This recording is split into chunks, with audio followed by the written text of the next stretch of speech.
नमस्ते, सत श्री अकाल, जय हिंद दोस्तों। पावर स्टार पवन सिंह ने आस्था सिंह की कमर के साथ की जबरदस्त खींचातानी। आस्था सिंह ने भी बोल दी ये बड़ी बात कि राजा जी ये ठीक नहीं। आइए जाने पूरी खबर विस्तार से। पावर स्टार पवन सिंह के नए सॉन्ग राजा जी ने सोशल मीडिया पर तहलका मचाया हुआ है। पहले सॉन्ग के टीजर ने गर्दा उड़ाया था, अब सॉन्ग गर्दा उड़ा रहा है। इस राजा जी सॉन्ग में पवन सिंह आस्था सिंह को इलू इलू करने के लिए मना रहे हैं और अपने जबरदस्त डांस मूव से रिझा भी रहे हैं, पर आस्था सिंह पवन सिंह की सब बात समझ रही हैं और उन्हें मना भी कर रही हैं।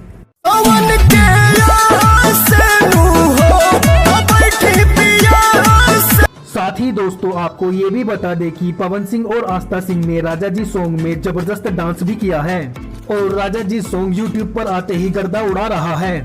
इस सॉन्ग पर दर्शक भरपूर प्यार भी लुटा रहे हैं।